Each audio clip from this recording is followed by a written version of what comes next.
Good morning. So, today is an appropriately cloudy day, and all is quiet. And I have been thinking about people, I guess maybe just in keeping with the last couple of videos I've been making. And I've just been coming across examples of people having certain questions about the Bible. And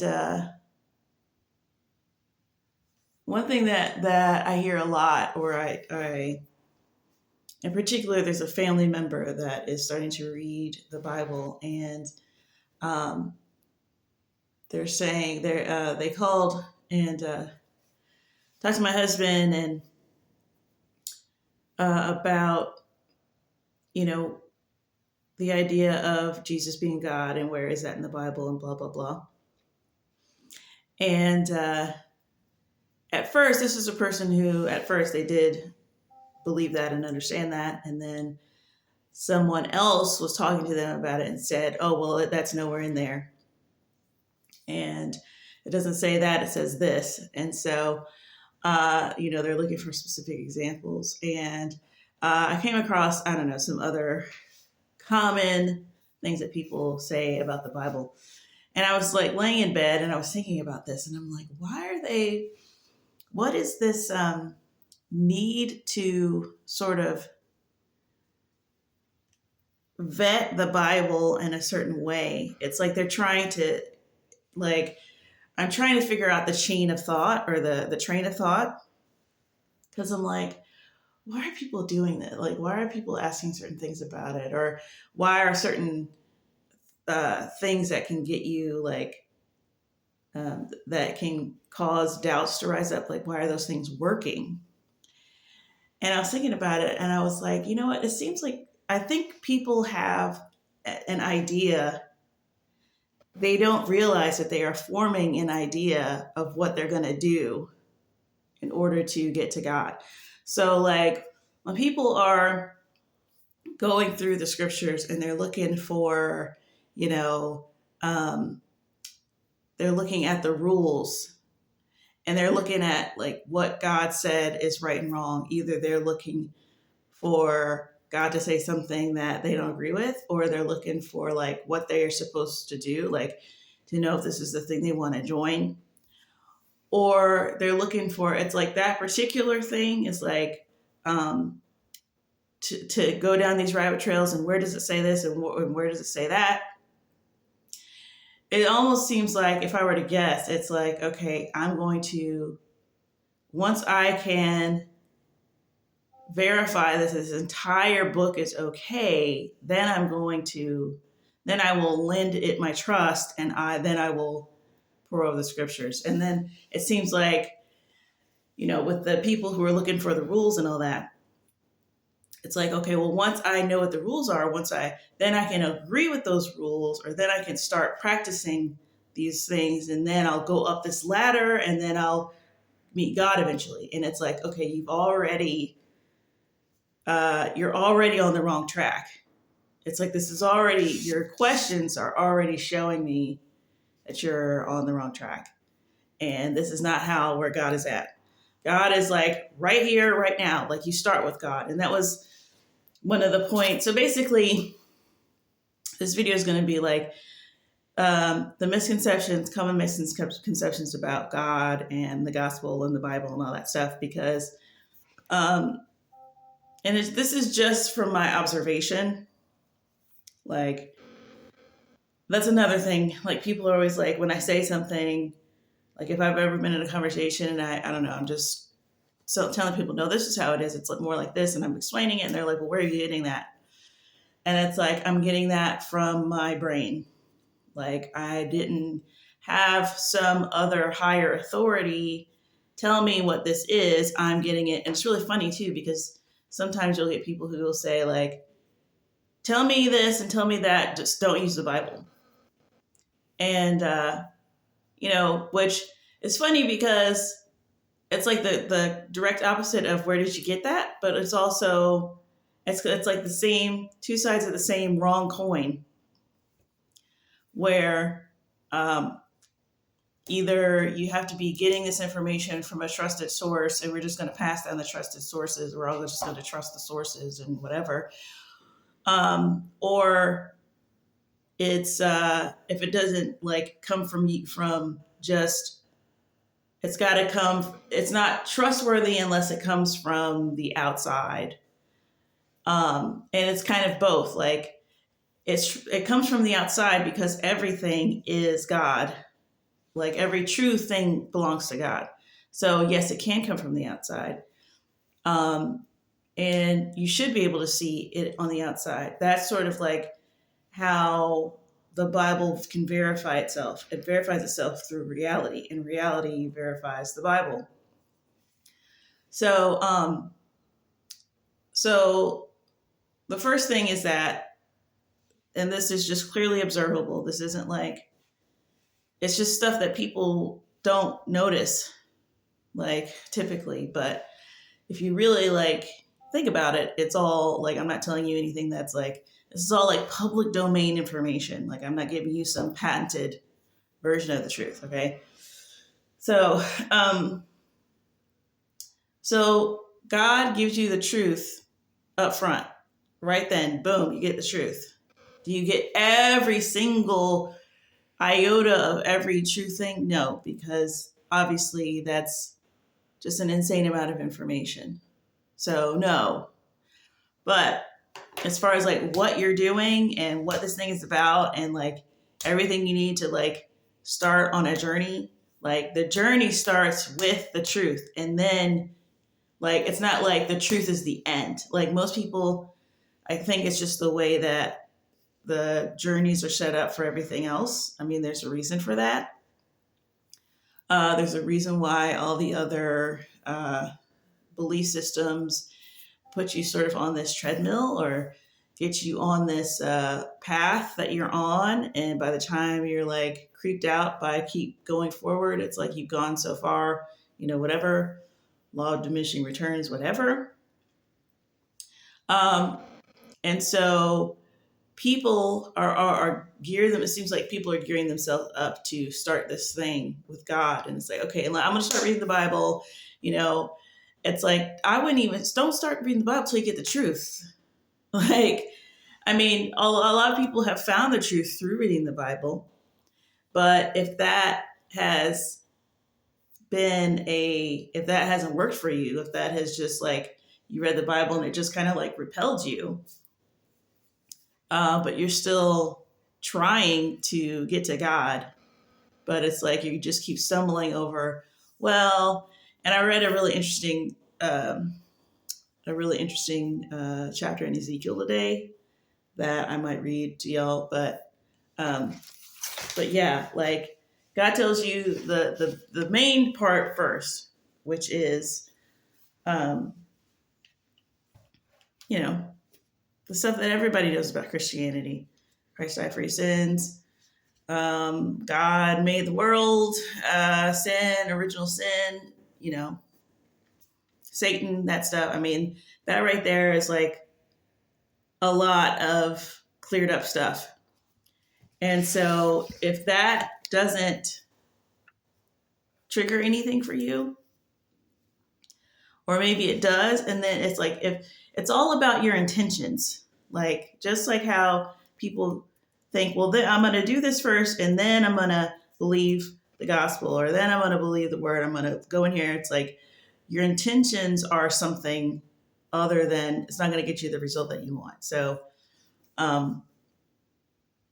and that's not new age, that belongs to God. And that's the other thing I was thinking of. Like, a lot of people say all roads lead to God because there's truth in all these different things. It's like, well, why would you? Yeah, there's truth in all different things. Yeah, all those truths come from God. So, yeah, there's truth in all the other things, but not because they came up with it. Like, even if they came up with it independently, like, that doesn't prove that those things have merit. So, like, maybe I'll move on to my fifth point, since I'm sort of talking about that already, is Or maybe my fourth point would be better with that. So, like, okay, so people do this thing where they say all roads lead to God. And I think people have butt heads unnecessarily on this because while that is true, like, that's not the point. And like sometimes some people just say that so they're just like, leave me alone. It doesn't matter. Like, I'm not trying to find God at all, but I just don't want to be having this conversation. But if you're looking for the truth, this idea that bits of truth can be found anywhere and everywhere, what does that mean? It's kind of like, let's see if I can come up with a good analogy, like on the fly. Like, I don't know. It's like someone stole your luggage, like you were going to go on vacation for a long time, and someone stole your luggage, and then found your luggage all over the place. It's like, oh, well, there's pieces of me everywhere. It's like, yeah, well, your stolen luggage got distributed all around town. Like, it didn't belong to anybody. They didn't care about it. It wasn't theirs. So somebody found your luggage and they went all through it. And then somebody else found what was left over from that. And maybe that was just like strewn all over the ground, and they cleaned it. They brought it home and cleaned it. But then it didn't fit. So they left it somewhere. Like, it doesn't matter the trajectory of how the truth got all over the world. If somebody's like, yeah, no, all that's my stuff that I left behind, like someone went through all of my luggage, like whatever. And it's like, well, why did you leave your luggage? It's like, that's not the point. So if someone is claiming that all that stuff is theirs, why would you settle for finding leftover stuff that people found, you know? And the thing is, like, there's something about the gospel that is unappealing, um, naturally unappealing, because it doesn't appeal to the fleshly part of you, the sinful part of you. It's also a reason why children take to it pretty well, because even though we're all born with this, obviously when you're a child, you're not like way into that. So that part of you isn't bothering you like it is when you get to be an adolescent and an adult. And people say, oh, well, when you're a child, you're dumb and you're an idiot. And that's why people believe this stuff. But that's not what it is. That's just, a cover up for what it really is, which is just that. And yeah, there's some little kids or some people say, yeah, when I was a little kid, I didn't believe this crap. And that's fine too. You know, whatever. You got to take people's testimony. You can't just be like, well, I don't believe that's true. If that's what they're telling you, that's what they're telling you. But I'm pretty sure there's a study that was done that was like most children believe in a God, a creator, and it's all to the point where it's abnormal to not, because it's so prevalent. So that would be considered baseline normalcy, to be a child and believe that God is real. So in the basic way that we all sort of believe it, I don't think you really need to be taught it overtly, but it does help. But even like people who believe in Buddhism and all this stuff, like, and where you've got multiple gods, they probably still have a belief in one ultimate person who is above it all, probably, which is really the biblical model, especially the Old Testament. Like, the Old Testament has a lot more, not problematic, but Eastern tint to it, where God is at the top of not a hierarchy, but there's people, there's powers in place below him, and I don't think it's like outlandish to think that there is a that this whole entire thing has, delegation all the way up to the top. So, anyways, one of my points was the purpose of the Bible is not new information, but a proper perspective on existing information. So that's where a lot of other arguments against the Bible kind of don't really fit, because they're going, well, I don't know, they're trying to indict the Bible about what's in it, not having read it usually. And it's like, yeah, there's some stuff in there that, if you don't know the history of the Jews and all that stuff, like all that stuff is in there. But so that's considered new information. But I'm talking about new information about this reality. Like the information isn't new.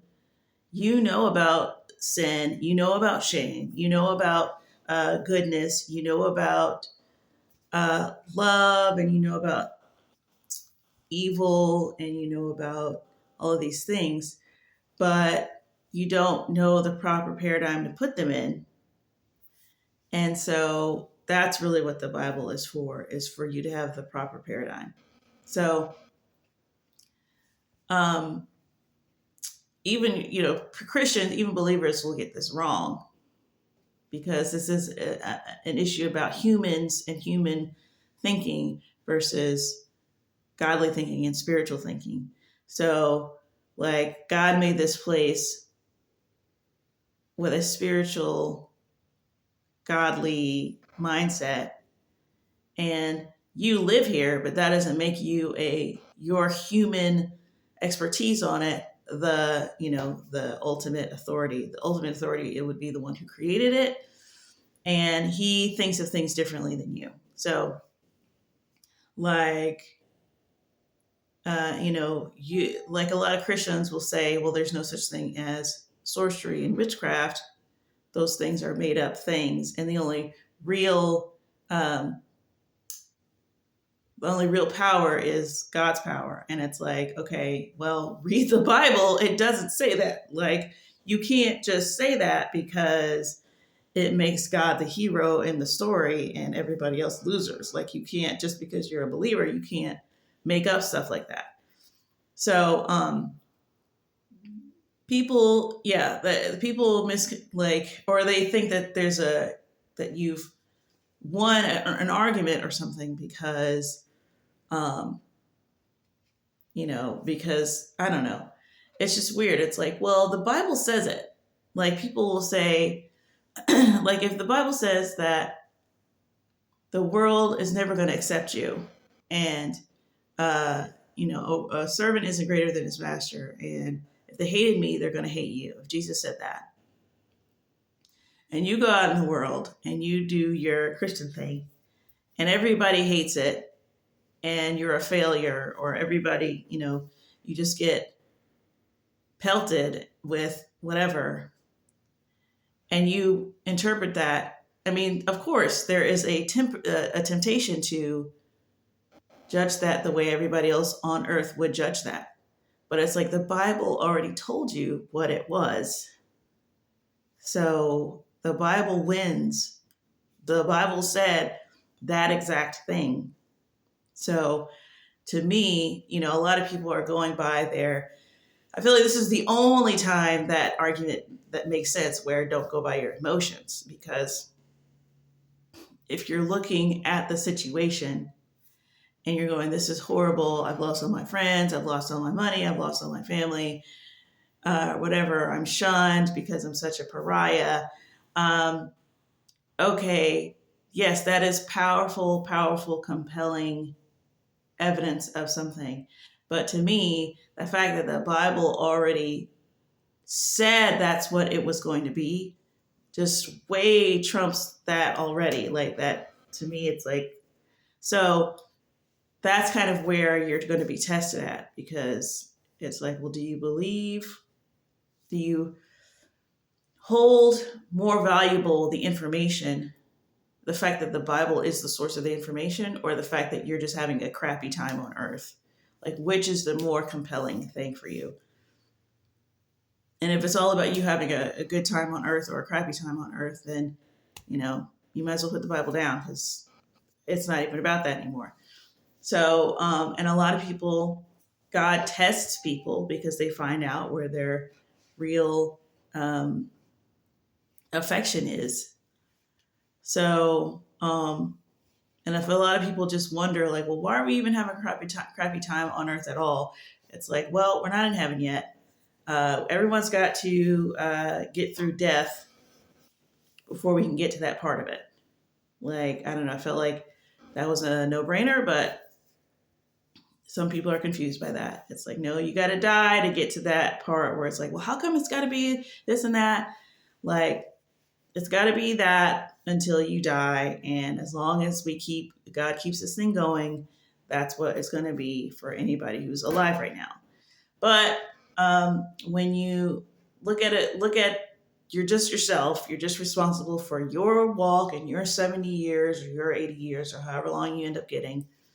It's a little less overwhelming than just thinking of all the world going through all the suffering. The Bible says you're a blade of grass. You come and you go, and that's generally true. Most people feel that way. So, anyways, so I guess I already went on to that, but like what I had down as an example is there's this the idea of detachment in Buddhism, which I watched a video on a little bit ago, and it's really funny because yeah, that whole idea of detachment and just not holding on to things, and just having that be people. I think the video was addressing misconceptions about the concept, and they were saying, well, isn't it, don't you want to have love, and you know if you have children, if you have, like, how can you detach, how can you live a detached life if you have all, if you're going to be a good parent and this and that. And they were uh, divorcing the idea that detachment and love are like opposites or something. They were just trying to say, like, no, the idea of detachment is that you don't hold on to something that you love to the point where it causes misery, or you're controlling the other person, or this or that. And I was listening to it and I was like, okay, yeah, that's all good. It's baked into the word already. So these truths that you're like, oh, well, there's all truth everywhere. It's like, okay, good for them. But the Bible has it baked into, it's already in the sauce. Like, so when Jesus is saying you have to hate your mother and your father, or compared, doesn't say compared, but um, in order to be in the kingdom at all. But it's also telling you to love your neighbor, and it's like people will go, well, these are contradictions. One here says love and here it says hate, which I just feel like people are purposely doing to make something seem ridiculous or impossible when it isn't. It kind of reminds me, I have this thing called in my brain. It's like, I don't know, it's very Biggest Loser, where, okay, this is going to sound really weird, but I literally, every time I hear it, this comes up in my brain. But if you've ever watched these shows like The Biggest Loser, or any show where people have to lose weight by exercising, and they're, hundreds of pounds overweight, and they go to the gym for the first time, and the gym person is pushing them. And everyone's having a hard time, but there's going to be some people that are having a harder time than others. And those people that are having a harder time than others are dramaticing. Like, they're not going through it any more than someone else. They just don't like doing it and don't want to do it, and maybe are surprised at the amount, how little that they want to do it, and so they want so they find excuses to quit. It's like, oh, I'm going to pass out, oh, my legs, oh, my this, my that.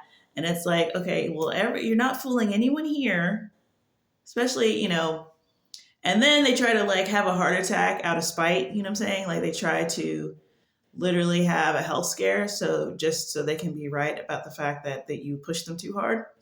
Like you didn't. The body, like they're doing for the first time something that the body's actually equipped to do. The body's not equipped for you to eat 12 hamburgers. It's equipped to walk around. So, but you don't want to do that. And it's very plain and obvious, like everyone sees it, but you got to keep doing this because you're committed. You're not going to do that other thing. So people do this, like they give this biggest loser thing where they're just like super confused. And it's just like, well, why it says this, but then it says that. Like I'm genuinely trying to follow this thing, but it's just contradicting itself so much. It's like, yes, I'm sure that it's very hard.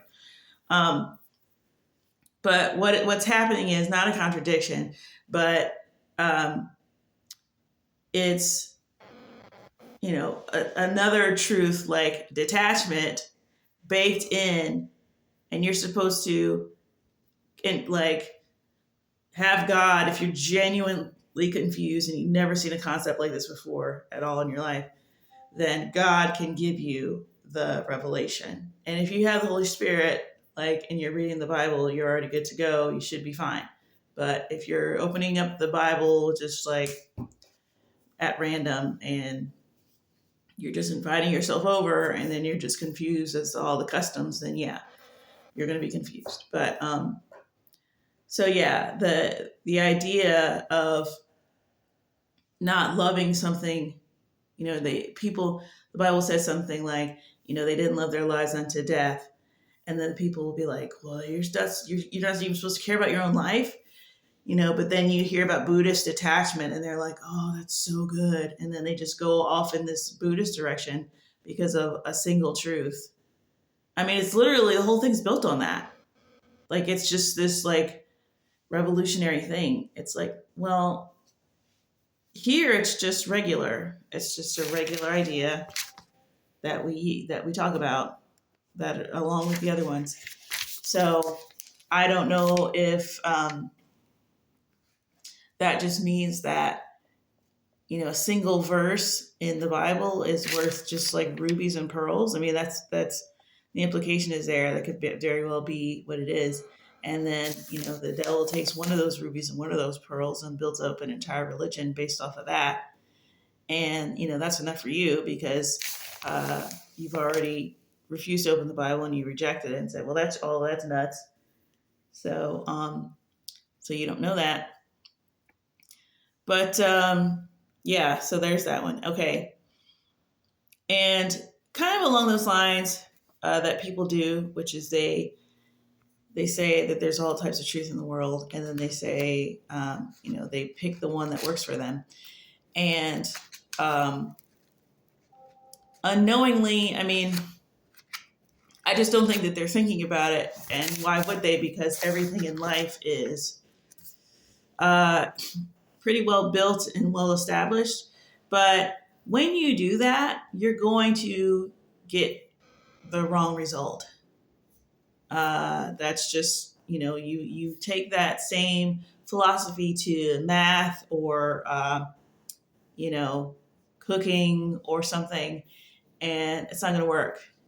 You can't just pick and choose what works for you and then try to get out something pleasing.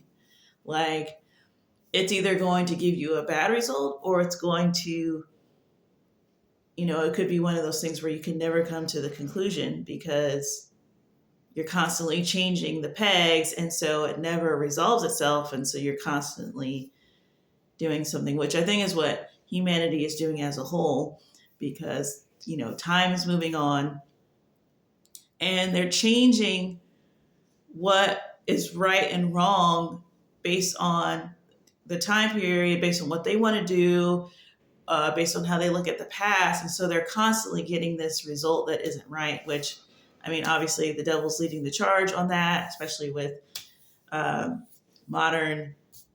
types of modern media, whether it's the most recent to, the newspaper and the TV and all of these things. So all of these things that can like sort of make people go in this direction and this direction. This is what we're doing now. No, this is what we're doing now. And I had this thought the other day because I was like, even evolution, if we're talking about evolving, they that is a process where you assess the things in the past that worked, you keep those things, and then you add on to that stuff to make the best thing. And people are literally throwing out the last 50 years and saying, no, it's all racist. And just doing the whole thing again, starting from like the scratch from like hundreds of years ago, because they've thrown out everything. Because the people 50 years ago were building on the past. And they kept all that and they found it valuable. And now everybody's like, no, we're not doing any of that. So now they're literally, okay, wood burns, so let's not make our our heaters out of wood. Let's make them out of something else so that we don't burn everything down. It's like, and that's what they come up with, like, by the end of their life. It's like, we had so many house fires.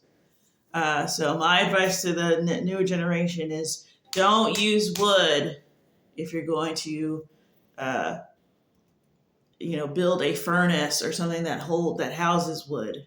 It's okay to have an open fire, but don't build anything that houses wood out of the actual wood, because it will burn down. And that's their advice. And then some people go, I don't know, that's kind of outdated. And then some people they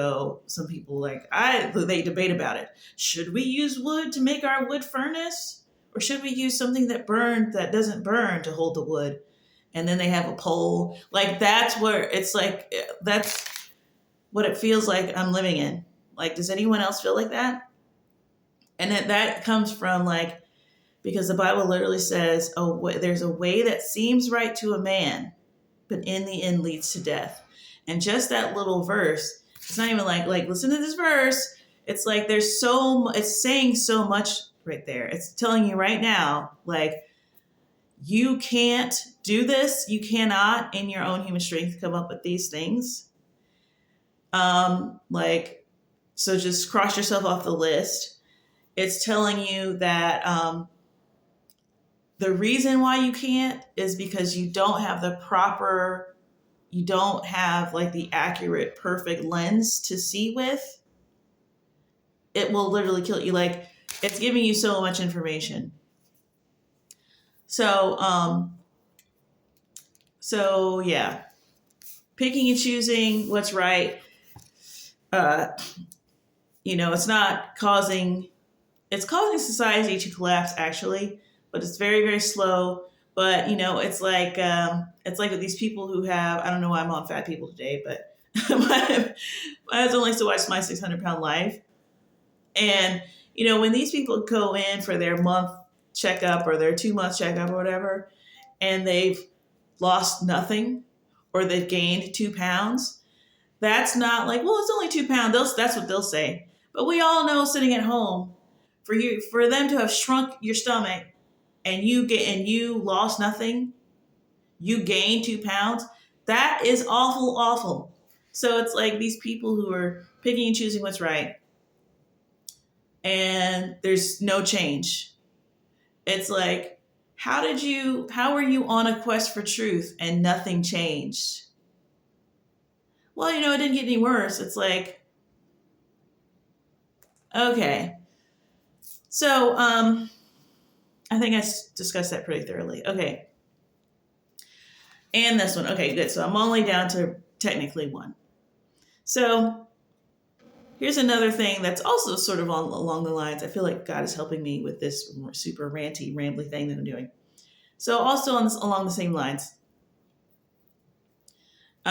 similar to weight loss surgery, lap band surgery, righteousness improves things immediately and wanes slowly.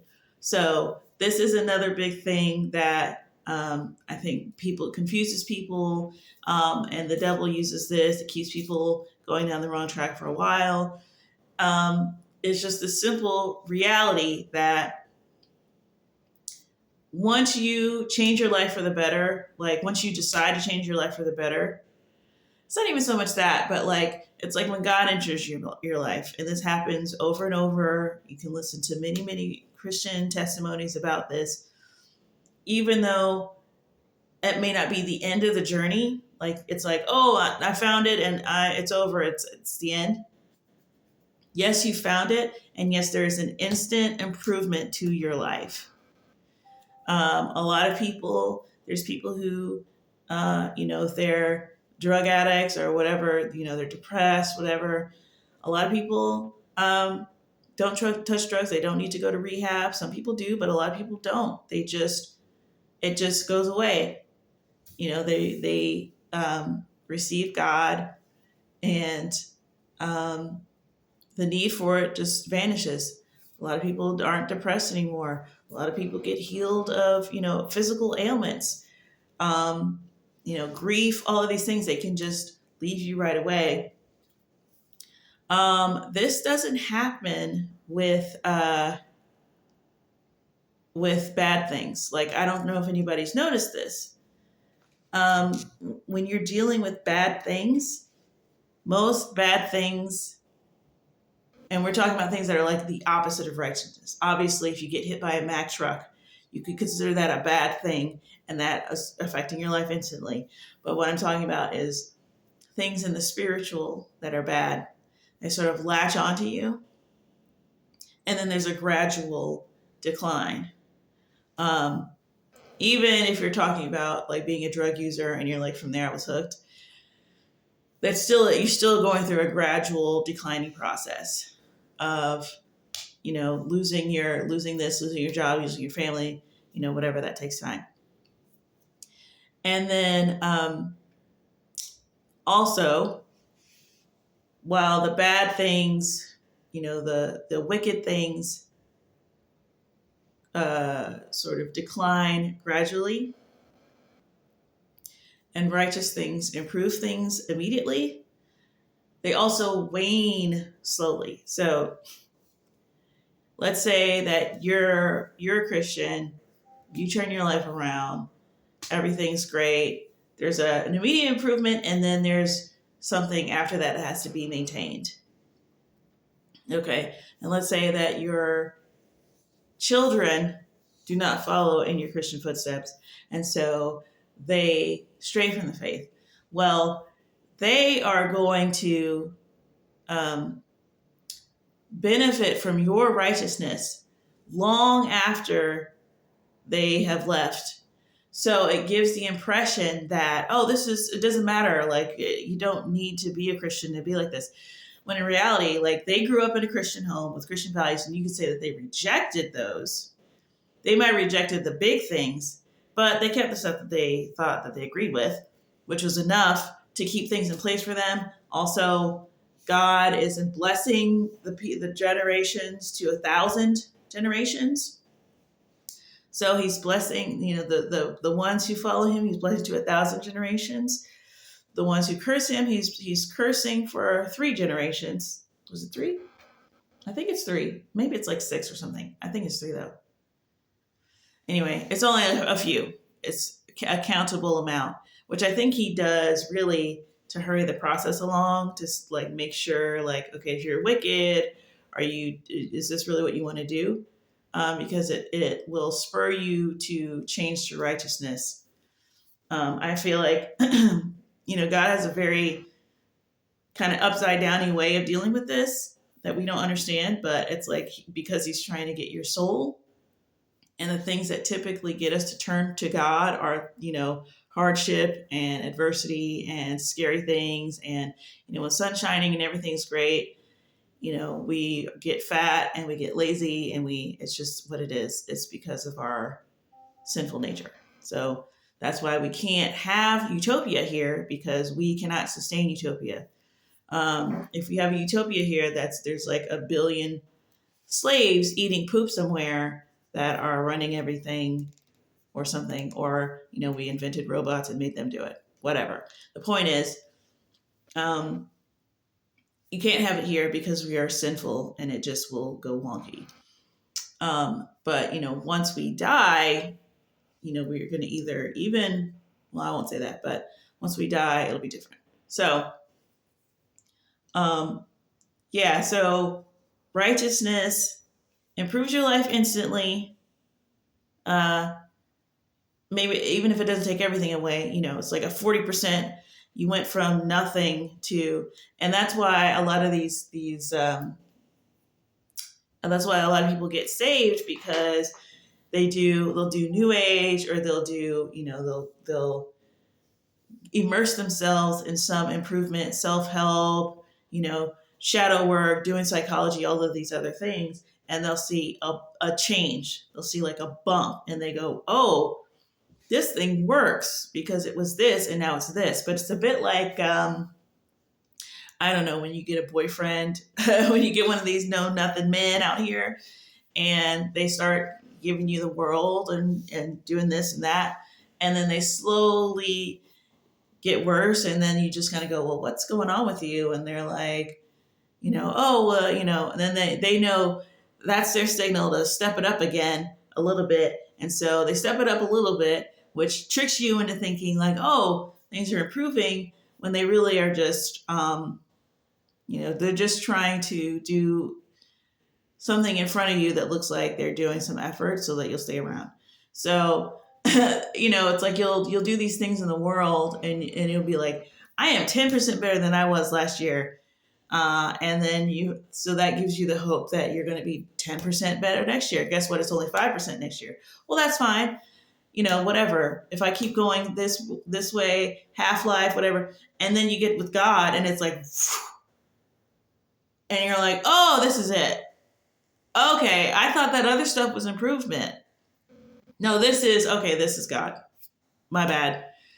So that's where people, that's what draws people in. So by all means, go and down these other avenues, these other roads, and to do Christianity last, because you'll see the difference.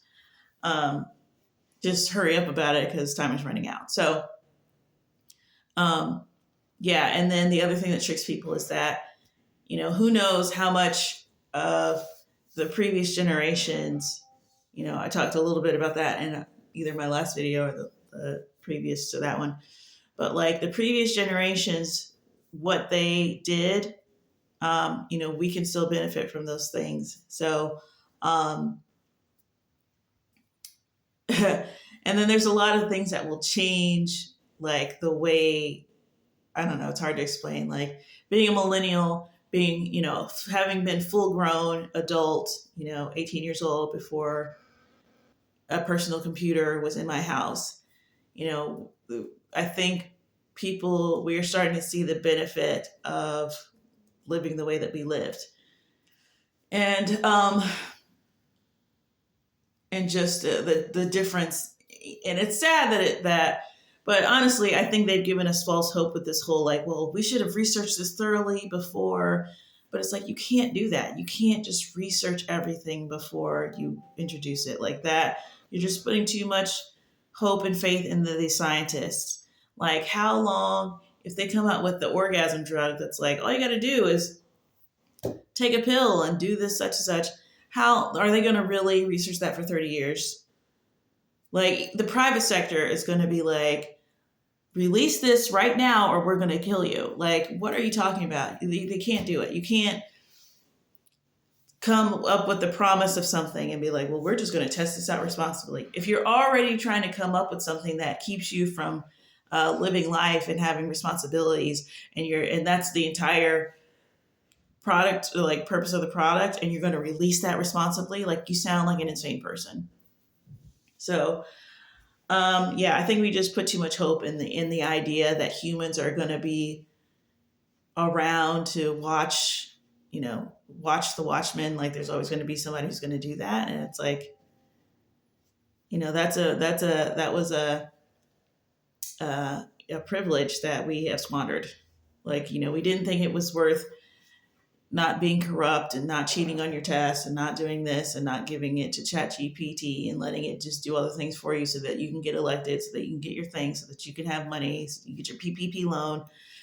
All of these little concessions that we've done, and then we lower the consequences, because you go, oh, they're just trying to feed their family, so now nothing means anything, and that all of that does something. There's a lot of the laws in the Old Testament, in the Old Testament books, are about, it's not even so much like every little thing will get you punished, but it's like treating that you have to treat bad things badly, severely.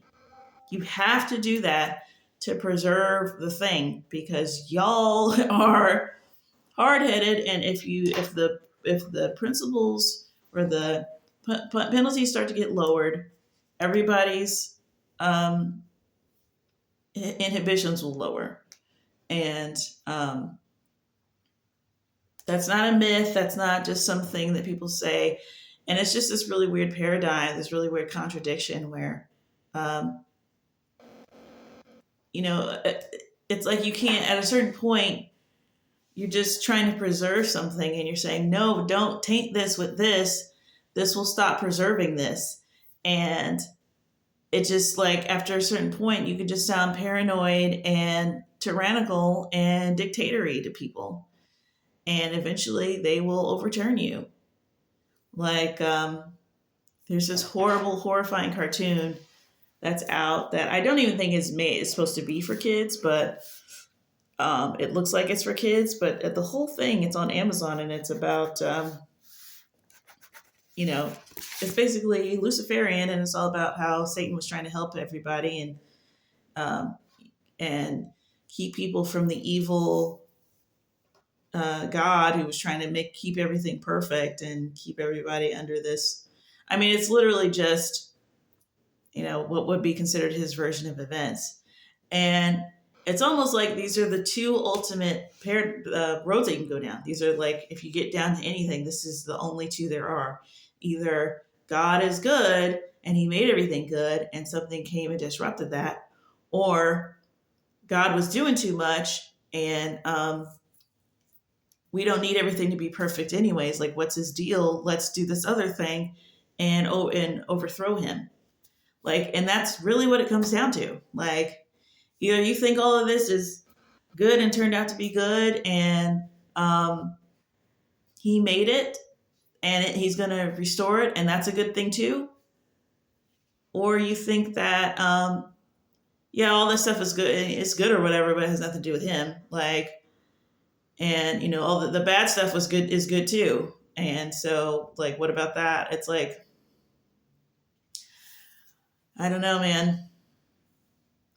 So I don't know, this was ranting rambly. I really just feel like this is one of those like really weird, like parallel universe things, like where it feels like I could talk about it.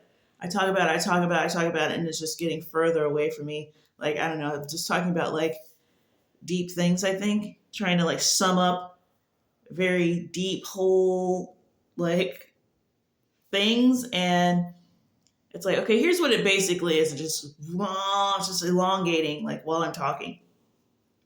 But doesn't mean it was worth trying to tackle. But honestly, like to get into all of the misconceptions and the ways that we think about God and how they're all like walked out, and you say, oh well, they're easily debunked, and they are, but they're not, because they're really dealing in something that's a spiritual matter, and you're trying to use your vocabulary for a spiritual matter, and it would require you to talk for an eternity. Like, or you could just have the Spirit of God like come and inhabit you, and then that's a lot more efficient. Um, I had this really strange thought the other day. I was just like, I don't know if it was strange, but it was the first time I had ever thought about this. I was watching a video, and they were just talking about, this is another one of those things that go under the radar that we don't notice. But like, we talk about casting out demons, and you either think that's a legit thing or not. But the person I was watching was like, yeah, no one is casting out the Spirit of God. No one is casting out Jesus. And I was like, you're right. No one is casting out Jesus. You can't cast out Jesus. You can't command Jesus to leave. Like, no one's tried to do that, I don't think. So you can't, and so they wouldn't know that you can't. What the devil tries to do so that you don't notice that that he has a power over him. And it's like people forget. It's like, how did you not, like, if you're going to overthrow God, that first of all, that already means he's in power. Like that word rebel means to make war again, because bellum means war and re means again, so rebel. So if you're rebelling, means you already made war once and you lost. And so it's wild to me that anybody thinks that they can overthrow God, even if you don't. I think that there's a benefit given to you if you don't, you're not really big into God's uh, omnipresent all powerfulness, but you understand that he can't be overthrown, and he's in charge of everything. I think that's God's can credit that to you as some type of, maybe not righteousness, but something, because at least you're saying true things out of your mouth and you're not just ridiculous. That there's examples of that in the Bible where it's like you might not consider yourself an ally, but you're not trying to be no enemy either. It's like, okay, well, appreciate it. God will sort of not really reward that, but he takes that into consideration, into account when he's doing your sentence or whatever. Like, he takes these things into account. So just don't be stupid thinking that you can overthrow him. Just your collective energy, and it's like, don't get it twisted just because you have, uh, you know, some leeway here, and God's allowing you to be a hot mess here so that you can get your salvation figured out. You can say what you want. You're a flawed creature. You're sinful, and therefore you're going to be messy, and he's already accounted for that. Like, that doesn't mean that this is how things are, and this is how their things are going to be forever. And like the idea that, I mean, which is going to happen, like it does say that, people are going to gather together and fight against God on multiple times. So it does exist, but it's just like, it doesn't make any sense that you could even think that you could do that. Like, at least have some type of wisdom, some type of fear on you to realize that that's how it's going to happen. Like, don't be on the mutiny team, because those people are going to get punished. Like, but yeah. Anyway, all right. I've talked enough about something that I can't possibly get down to the bottom of. So I'm going to do some dishes. Yeah.